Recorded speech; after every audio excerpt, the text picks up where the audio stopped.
ګوره ډاکټر صاحب دلته که فرض که زه یم که تاسو یې که نور ډاکټران دي موږ عوامو خدمت دپاره درته یو چې دا 7-8 اورز صحت کارت بند شي نو غریب خلکو ته تکلیف دی لکه مطلب زه درته وایم که نه اوس 7-8 اورز کې الله مکه یو مریض وفات شوی د دې ذمهوار به څوک دی تاسو ته خو څوک څه نه وایي که نه حکومت بلیم کوي بیا ګوره تاسو سره خو زه رابطه کېږم چې زه منصرم تاسو سره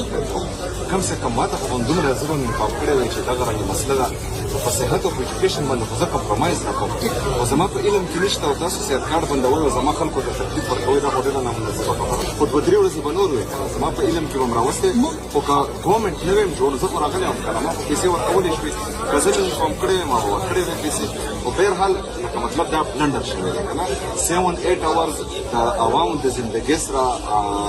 غفلت کول دا ماته مطلب اوس دغه دی که نه د ده دا انجکشن په کار او تاسو دلته نه ورکولو دا مین هاسپیټل دی که نه کې او ټوله دنیا هم چې کوم دي معمولي ډېر شدت که نه بلکې ما لا به هم پته نه لګېدی خو چې ما کله وکتلو چې لکه څنګه هاسپیټل بندولی شي او وداوټ انفارمینګ سی ایم نو ته مو سره ډایرکټ دی ډاکټر صاحب مو سره ډایرکټ رابطه کوئ نو جون ډایرکټ دی ظفر صاحب مو سره ډایرکټ دی کم سے کم مو خو انفارم کو که نه ډاکټر د داسې دا غم نشته چې مطلب په ساعت 8 اورز کې دی د مو کم سے کم 1000 پیشنټس ان آؤٹ کوي هاسپیټل کې په دغه کې الله مکه یو پیشنټ فوت شي الله مکه بیا به څوک نو ګوره تاسو خپل کار وکړئ تاسو بند کړئ نوټیفیکیشن هم د ټي ټي ایچ په طرفه ونیسو هغې نه بعد پکې زه انوالو شم مطلب یو شي زه خبر نه وم خو که فرض کړه مونږ لکه مطلب ډاکټر او ټیچر چې ټیچر سکول بند کړي د ماشومانو سره یا د بچیانو سره ظلم کوي ډاکټر چې هاسپیټل کې دغه شیزونه بند کړي د بچیانو سره ظلم کوي افیکټ کېږي څوک مریض عام وه غریب وه لکه صحت کارت چې کوم دی هغه نه استعمالېږي هغه مالداره سړی خو ځي هلته نارت ویسټ ته رمۍ ته خو دلته زما او ستا غوندې بیا غریب میډل کلاس خلک راځي نو د دې خو بلکل زه زیرو ټالرنس د ده چې کوم دي د اکاونټیبلټي کول دی چې د تو د 7-8 اورز د وجې د مو 1200 پیشنټس تبري وشوه داسې خو نه ده که نه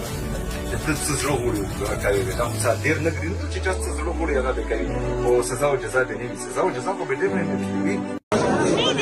अवामी वज़ीर आला मैं आपको दिखाता हूँ किसको कहते हैं। इस टाइम मैं KTH हैबर टीचिंग हॉस्पिटल में मौजूद हूँ और ये आप देख सकते हैं यहाँ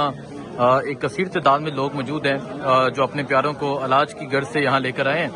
और ये इस टाइम हैबर टीचिंग हॉस्पिटल है और यहाँ अचानक विजिट पे वज़ीर आला सुहेल अफरीदी जो है वो पहुँचे हुए हैं और ये आप देख सकते हैं ये आम लोग हैं मतलब ये वो लोग हैं जो अपने प्यारों को यहाँ लेकर आए हैं इलाज की गर्ज से और ये आप देख सकते हैं यहाँ वज़ीर आला सुहेल अफरीदी जो हैं वो पहुँचे हुए हैं और यहाँ पहुँच के लोगों से उनके मसाइल सुन रहे हैं उनसे पूछ रहे हैं सेहत कार्ड के हवाले से और मुख्तलिफ चीज़ों के हवाले से।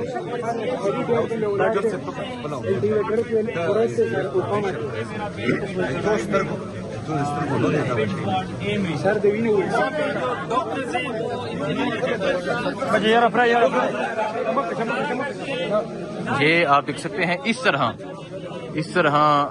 ये सूरत हाल है। वज़ीर आला सुहेल अफरीदी जो हैं वो अचानक दौरे पे यहाँ पहुँचे हुए हैं हैबर टीचिंग हॉस्पिटल में और ये मैंने आपको सूरत हाल दिखाई कि किस तरह यहाँ लोग मौजूद हैं। इससे